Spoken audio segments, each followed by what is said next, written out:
Dear listener, it takes courage and strength to sit down and listen to a book about childhood abuse. For years, I would tell people I cannot imagine being a childhood abuse survivor. I did whatever I could to stay in denial and separate myself from the truth. When I saw books about related topics, I would brush right past them and think awful thoughts. Now that you have completed this book, I would like to offer words of support and encouragement to you, whether you are a survivor, a loved one of a survivor, a therapist, or advocate for adults who have been abused as children. While I know there are parts of this book that are hard to sit with, I am hoping that you walk away with messages of healing, hope, and determination. For years, I believed that people like me could never live a full life. I believed that I was damaged goods and that my dad ruined me. Sherry, can you go back to for years? Sure. For years, I believed that people like me could never live a full life. I believed that I was damaged goods and that my dad ruined me. I assumed that I would never make it into my adulthood because the pain of my past would be impossible to face and work through. I waited to write this book until I was ready to speak the full truth about my past. I waited to write this book until I had proof that it is possible to be a parent and have intimacy and safety in relationships with others. If you are struggling with the idea that you can thrive after abuse, you have taken an enormous step by listening about others who are on a similar path to you. Hold Listening. on. Can you, instead of listening, can you say hearing about? It Oh, yes. sounded kind of weird. Yes, you're right, actually. Okay, yep. If you are struggling with the idea that it does not say, hold on, it's covered. It says if you are struggling with the idea that you can thrive Okay, it does after say you abuse. can. Okay. If you if you are struggling with the idea that you can thrive after abuse, you have taken an enormous step by hearing about others who are on a similar path to you. Listening to a book does not cure CPTSD. Listening to a book about surviving childhood abuse does not lessen the pain or impact of what you have been through. But taking steps to own your experience and allow yourselves to know the full impact will help you live a safer, fuller, and happier adulthood. When I served as an expert witness on behalf of plaintiffs who have been abused as children, I told the judge that CPTSD is a lifelong condition that cannot be cured. Speaking the truth and finding ways to love and comfort ourselves when we are triggered or grieving allows us to make choices that are about love and safety.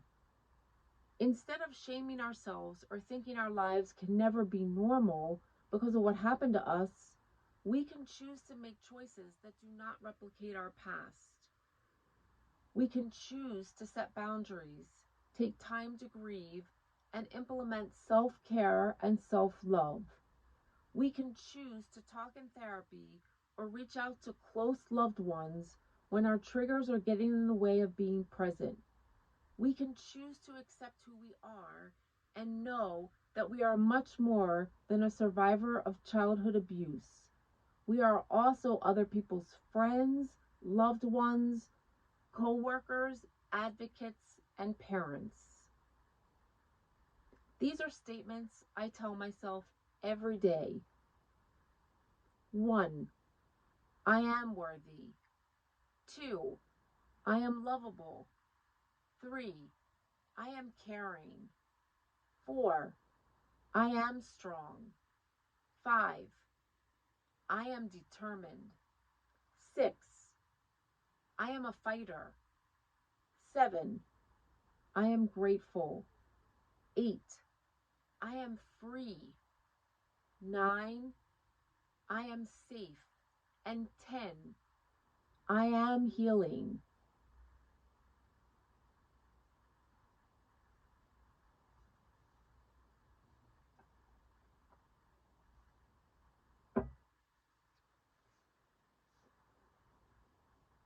Acknowledgements.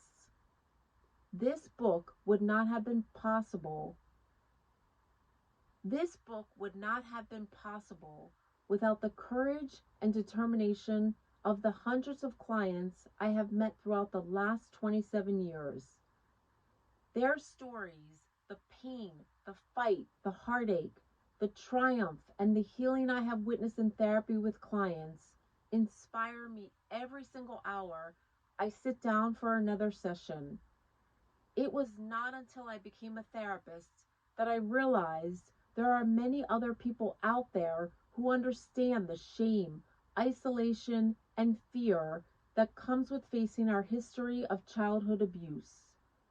On countless occasions, I have driven home from my office wanting to write this book in the hopes that survivors could have a resource that instills hope and guidance in this crazy making recovery process. It takes tremendous courage to step into a therapist's office, and every time clients break their silence in therapy, I am humbled by their trust and courage. My work as a therapist is much more than a job. It is an opportunity to take years of my own pain and horror and find ways to help others flip the horror into hope, meaning, and full living.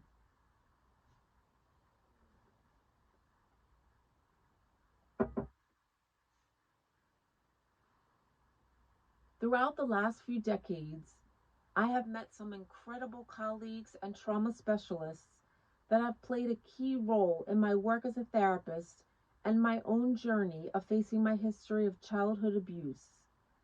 I am blessed to have met Dr. James Scher and Dr. Beth Weinstock after I started my first job as a counselor immediately after I received my Master of Social Work. I met them at a conference where they presented a life-changing workshop on shame. At that time, I was repressing my abuse. I was barely hanging on to the idea of living as I was battling with severe PTSD. I reached out to both of them after I attended their workshop. I believe that meeting them was the first step in my late 20s to breaking my silence in therapy about being sexually abused by my father. 2 years before I broke my silence about being an abuse survivor, I started seeing my therapist, Dorothy Sanish. I met her months after I attended Jane and Beth's workshop. I spent over 10 years in intensive therapy with Dorothy, trying to make sense of years of buried shame and pain associated with my abuse. Dorothy was the rock I never had growing up. She was the first adult I allowed myself to trust and be vulnerable with. She taught me the meaning of boundaries, and she helped me understand what I needed to feel safe in connections with other people. I thought of Dorothy every time I sat down at this computer to write another page of stolen childhoods. When the words I put down on paper felt triggering or too painful to sit with, I thought of things Dorothy told me. I imagined her sitting down next to me as I wrote this book. I believe that Dorothy helped me save my own life. I have internalized my connection to Dorothy, and I know I could not have written this book without her. Early in my healing process, I met an incredible woman, Sandy Joy Weston. She came into my life around the same time I started working through years of incest, betrayal, and abandonment by my parents. When I met Sandy, I had no idea that she too had experienced a multitude of traumas early in her life. One more on that sentence. When I met Sandy, I had no idea that she too had experienced a multitude of traumas early in her life. For years, Sandy owned a gym, and I was a devoted fitness class member. Sandy was much more than a fitness instructor. She was a beam of light that helped me stay sane and keep fighting, no matter how much I wanted to give up during my recovery. Sandy has become the big sister I always wanted. She was in the room when I gave birth to my buddy boy, Andrew. Sandy inspired me to pursue my dream of publishing a book. She helped me believe that anything is possible and that dreams can come true. A few years after I opened my private practice for psychotherapy, I met another incredible colleague, Dr. Heidi Cooperstein. We have been working together on behalf of clients for over 20 years. Heidi is so much more than a colleague I share clients with.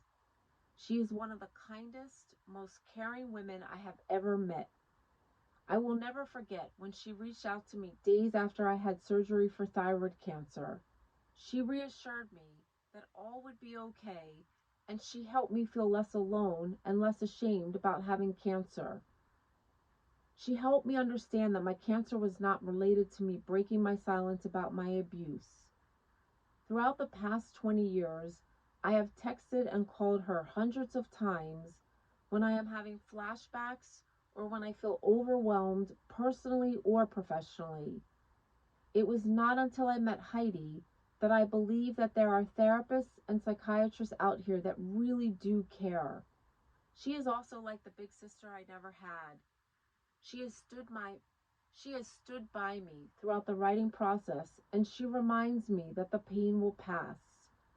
This book would not be possible without her love and support.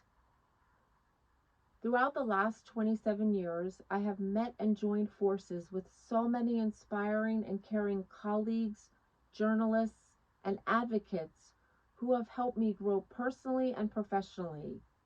They have supported me in using my voice and given me opportunities to share messages of hope and healing on a variety of platforms. I am so grateful for my connection with Dr. Liz Koo, Heron Fibish, Karen Esselson Belding, Judy Rabiner, Rennick Soholt, Rena Friedman, Chelsea Damberg, Kate Snow, Ali Gorman, Denise Nakano, Janice Baker Kinney, Dyer Pace, Bill Hinckley, Alyssa Fisher, Malia Patria, and so many more. I would also like to acknowledge members of my tribe who have encouraged me and supported me in my career as a therapist and author. During the last 12 years, after giving birth to my buddy boy, I have met some incredible families. These friends have been a source of light and fun. They have stood by me even at some of my darkest moments. I love you, Schgetty family, Bell family, Silverman family, Seltzer family, Horton family, and Angstad family. You have made life so much more valuable, and each of you has played an integral role in my healing. Everyone needs a tribe of supporters and people to turn to when life becomes overwhelming.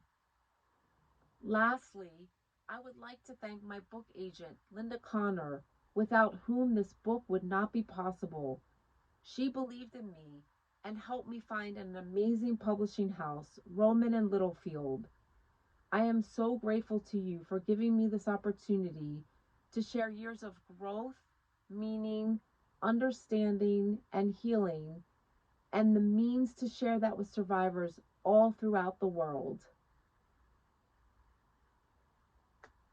That's a wrap.